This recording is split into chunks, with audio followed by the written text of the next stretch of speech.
रामनगर विधानसभा क्षेत्र में सोहेल देव भारतीय समाज पार्टी के उम्मीदवार वशिष्ठ पासवान के समर्थन में आज खैरवा टोला मैदान में भव्य चुनावी सभा आयोजित की गई। इस सभा को संबोधित करते हुए पार्टी के राष्ट्रीय अध्यक्ष और पंचायती राज मंत्री ओम प्रकाश राजभर ने जनता से ये अपील की कि वह वशिष्ठ पासवान को भारी मतों से विजयी बनाएं। उन्होंने कहा कि वशिष्ठ पासवान गरीबों के बेटे हैं और उनकी समस्याओं को गहराई से समझते हैं। साथ ही ओम प्रकाश राजभर ने आश्वासन दिया कि पासवान जी विधानसभा में दोनों क्षेत्र की समस्याओं को मजबूती से उठाएंगे और हर संभव प्रयास करेंगे ताकि दोनों क्षेत्र पूरी तरीके से समस्या मुक्त हो सकें। वहीं जनता से समर्थन की उन्होंने अपील की। जिंदाबाद जिंदाबाद रामविनय गुप्ता जी,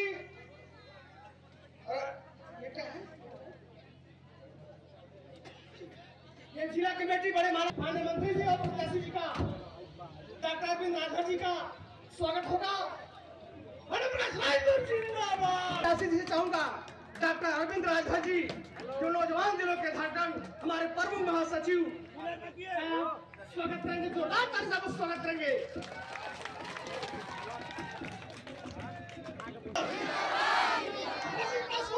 जिंदाबाद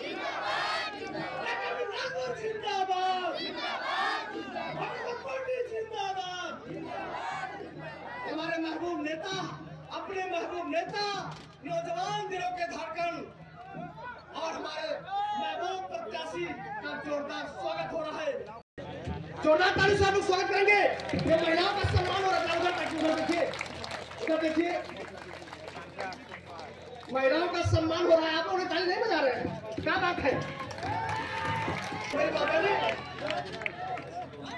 ये रामपुर पंचायत से सरपंच जी है राम विनय जी, कृपया मंच राजा जिसको कलम दिखाई दे रही, आप बताओ ये कलम जो दिख रही है इससे आपकी किस्मत लिखने के लिए बाबा साहब डॉक्टर अंबेडकर जी ने हमको आपको पावर दिया है वोट का, हमको आपको पावर दिया है वोट का। और बाबा साहब डॉक्टर अंबेडकर जी ने कहा है कि शिक्षित हो, संगठित हो, संघर्ष करो। शिक्षित हो, संगठित हो और संघर्ष करो।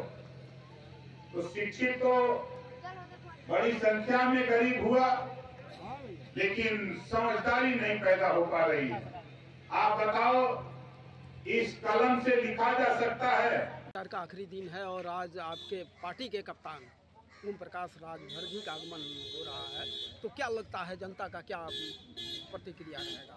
एकदम जनता अपने मूड में बैठी हुई है, यह देख रही है कि ओम प्रकाश राजभर जी कब यहाँ पधारे और वो अपना प्रत्याशी जो हमको बनाए हैं वशिष्ठ पासवान को भारी मत से जिलाने का काम करेंगे। सब आपकी पहली प्राथमिकता क्या होती है? पहली प्राथमिकता हमने रामनगर विधानसभा में एक डिग्री कॉलेज का रखा हुआ है। जीतने के बाद पहला काम यहाँ डिग्री कॉलेज का स्थापना करवाने का। जैसा कि आप रामनगर विधानसभा से आते हैं और रामनगर विधानसभा का उत्तराखंड कहा जाने वाला दोन क्षेत्र समस्याओं से घिरा है। आज़ादी के 78 साल बाद भी वहाँ किसी तरह का कोई विकास नहीं हुआ है, तो उस पर आप क्या कहना चाहेंगे? मेरा तो यही कहना है कि दोनों क्षेत्रों को मूलभूत से जोड़ने का काम किया जाएगा। यहाँ थारू महासंघ के जितने लोग हैं उनकी जो मांगे हैं सरकार से बार बार उठाने का काम है, उस मांग में हम उनके कान्हा से कान्हा मिलाकर साथ देने का काम करूँगा। जनता से क्या अपील करना? जनता से यही भी अपील करना चाहते हैं कि भाई हम एक गरीब का बेटा है, आप मालिक है, आप मेरे भगवान है, आप मेरे देवता है, आप मुझे एक बार मौका दीजिए सेवा का। आपका किसी प्रकार का कोई शिकायत करने का मौका नहीं मिलेगा। मैं यही आपसे निवेदन करता हूं। में आपके बहुत सारे उम्मीदवार चुनाव लड़ रहे हैं, जनता को क्या संदेश देना? कि भारतीय समाज पार्टी की तरफ से रामनगर विधानसभा से वशिष्ठ पासवान जी यहाँ चुनाव लड़ रहे हैं और उनके समर्थन में जनसभा का कार्यक्रम रहा है। क्योंकि आज़ादी के बाद से लेकर अब तक गरीबों के साथ धोखा हुआ है। गरीबों के पास बसने के लिए ज़मीन नहीं है। एक तरफ सरकार उद्योगपतियों को पैसे से जमीन खरीद करके दे रही है उनको फैक्ट्री लगाने के लिए, तो गरीबों को भी सरकार बसने के लिए उनको ज़मीन तो दे सरकारी पैसे से खरीद कर। आज अभी आपका पता लगा दिनारा में लोग बहिष्कार कर रहे हैं वोट का। बताइए 73 साल से वोट दे रहे हैं ना, आज तक रास्ता नहीं, उनके बिजली नहीं, विद्यालय नहीं, ये किसकी जिम्मेदारी है? 20 साल से तो शासन नीतीश जी कर रहे हैं, अच्छा शासन है, लेकिन सामने है प्रमाण आपके ने। तो हमारा मकसद है कि जो देश में बाबा साहब डॉक्टर अम्बेडकर जी ने संविधान में पहले पन्ने पे लिखा है, समता, स्वतंत्रता, बंधुत्व और न्याय पर आधारित भारतीय संविधान, तो उस आधार पे सबको बराबरी का अधिकार मिलना चाहिए। सबको रोटी, कपड़ा, मकान, शिक्षा, दवाई सबको मिलना चाहिए। इसके लिए हम लोग प्रयासरत हैं। सर, आपके पार्टी को अगर मौका मिलती है तो फिर किस ढंग से विकास होगा? अगर आपके उम्मीदवारों को मौका मिलता है, अगर जनता यहाँ से चुनती है, तो यहाँ रामनगर विधानसभा में सबसे मूलभूत समस्या है दोन क्षेत्र जहाँ के लोग वोट बहिष्कार कर रहे हैं। 78 साल बाद भी वहाँ न तो सड़कें हैं, न बिजली पानी की सुविधा है, न किसी तरह का वहाँ सुविधा मिल पाया है जो मिलना चाहिए। तो आपके उम्मीदवार द्वारा क्या किया जाएगा मौका मिलने पर? हर साल 5 करोड़ रुपया मिलता है विधायक को ना जी, सांसद को भी मिलता है ना, एमएलसी को भी मिलता है, राज्यसभा को भी मिलता है।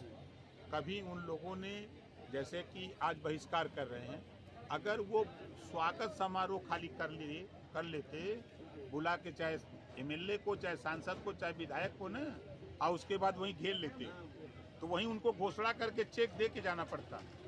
तो हमारा प्रयास, हमारा वशिष्ठ पासवान जीत के जाएगा। पहली प्राथमिकता होगी कि दिनारा का जो रास्ता है, पहले प्राथमिकता हम जिम्मेदारी लेते हैं। हम सूबे के सीएम जो भी बनेंगे उनसे मिल करके अपने विधायक के साथ उसको हम बनवाने का काम करेंगे।